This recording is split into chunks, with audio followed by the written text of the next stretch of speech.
आप सभी व्यूअर को मेरा नमस्कार, आदाब एवं सत श्री अकाल। मैं डॉक्टर विजय वर्मा और आप देख रहे हैं आपका अपना चैनल बेट हेल्थ केयर। आज का जो हमारा वीडियो है, जो 2 दिन पहले हमने वीडियो को अपलोड किया था, उसी केस के बारे में थोड़ा सा डिस्कस करेंगे और इसमें ये जानने की कोशिश करेंगे कि इस गाय को जो ये समस्या हो गई वो क्यों हो गई। इस केस में जब मैं पहली बार गया था इसको देखने के लिए, तो इसकी स्थिति को देख करके तो ये समझ में नहीं आ रहा था कि ये एक्चुअली में हो कैसे गया। चूँकि हमको सर्विक्स का मुंह दिखाई पड़ रहा था और सर्विक्स में मैं फिंगर डालने की कोशिश कर रहा तो सर्विक्स एकदम टाइटली पैक थी, वो ओपन नहीं हो पा रही थी।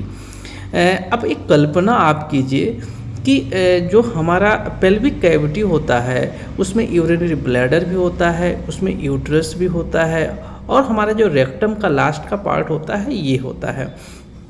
इन सभी जो होते हैं सामान्य तौर पे एक फैसिया से अटैच होते हैं और ये फैसिया भी इतनी वीक नहीं होती है।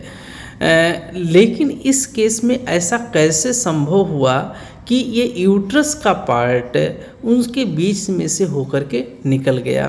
पहली बार मैं दिमाग में मेरे ये आया कि हो सकता है कि जो हार्न का पार्ट हो जिसमें बच्चा डेवलप हो रहा हो, बच्चेदानी का मुंह ना खुला हो, सर्विक्स ना ओपन होने की वजह से ये जो अटैचमेंट होते हैं उनको रप्चर करके वो बाहर की तरफ आ गया। लेकिन ऐसी परिस्थिति में जब आता तो हमको सर्विक्स नहीं मिलता। स्टार्टिंग फेज में इस केस को देखने के बाद एकदम से कुछ नहीं समझ में आ रहा था कि एक्चुअली में ये किस रास्ते से बाहर आया हुआ है।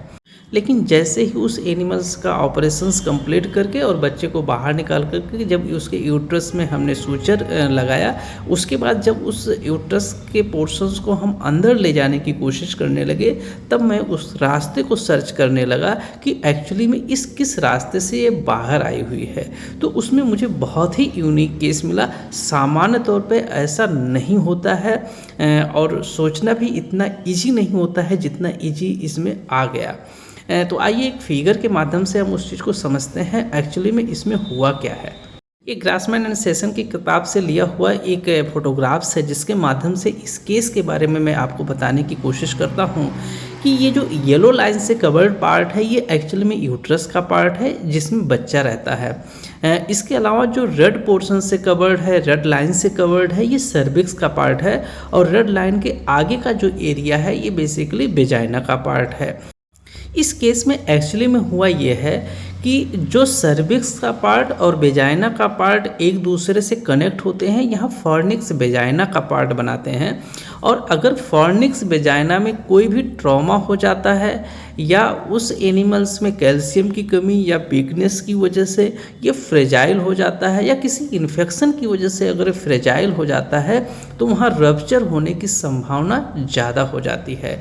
उस परिस्थिति में अगर एनिमल्स पार्चुरेशन प्रोसेस में आ रहा है और साथ में अगर सर्विक्स का जो डायलेटेशन होता है और वो कम्प्लीटली फेल हो जाता है, तो उस परिस्थिति में क्या करता है कि जिस हार्ट में बच्चा रहता है वो इतना प्रेशर क्रिएट करता है कि उस इन्फेक्टेड पार्ट से या वीक पार्ट से वो जो वेजाइना फॉर्निक्स वेजाइना होता है वो रप्चर कर जाता है और फिर धीरे धीरे पहले स्टार्टिंग पीरियड में हार्ट का थोड़ा सा पोर्शंस बाहर आता है, क्योंकि पार्चुरेशन प्रोसेस में यूट्रस में कॉन्ट्रैक्शंस भी बहुत सीवियर होता है और फिर धीरे धीरे करके वो जो रप्चरिंग होती है उसका साइज बढ़ने लगता है और फिर धीरे धीरे करके यूट्रस का पूरा पार्ट बाहर आ जाता है। एक्चुअली में इस केस में टीयरिंग किस लोकेशन पे हुआ है स्टार्टिंग में कुछ नहीं जान मिल रहा था, क्योंकि मैं यूट्रस को बहुत ज़्यादा डिस्टर्ब नहीं करना चाहता था। मेरा पहला टारगेट ये था किसी तरीके से पहले यूट्रस को बैकएंड किया जाए।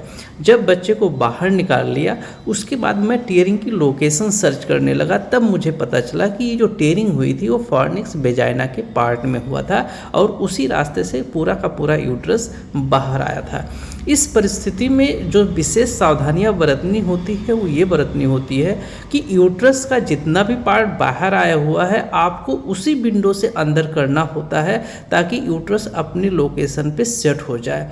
अगर आपने उस लोकेशन या उस विंडो से आपने अंदर नहीं किया है तो ये जो यूट्रस का पूरा पार्ट जो होता है, जो वेजाइना वाला पार्ट होता है, इसी में जा कर के अंदर होगा, उसके बाद वो अंदर नहीं जाएगा और जैसे आप बाहर से प्रेशर रिलीज़ करोगे वो यूट्रस बाहर आ जाएगा।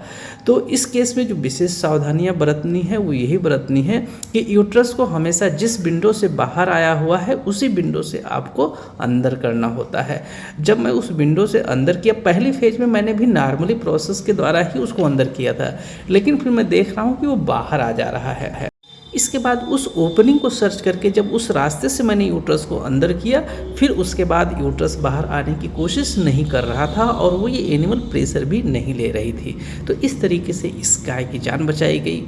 यदि हमारा वीडियो आपको पसंद आया हो तो हमारे वीडियो को लाइक करें, शेयर करें। यदि अभी तक हमारे चैनल को आपने सब्सक्राइब नहीं किया है तो उसको सब्सक्राइब जरूर कर लें।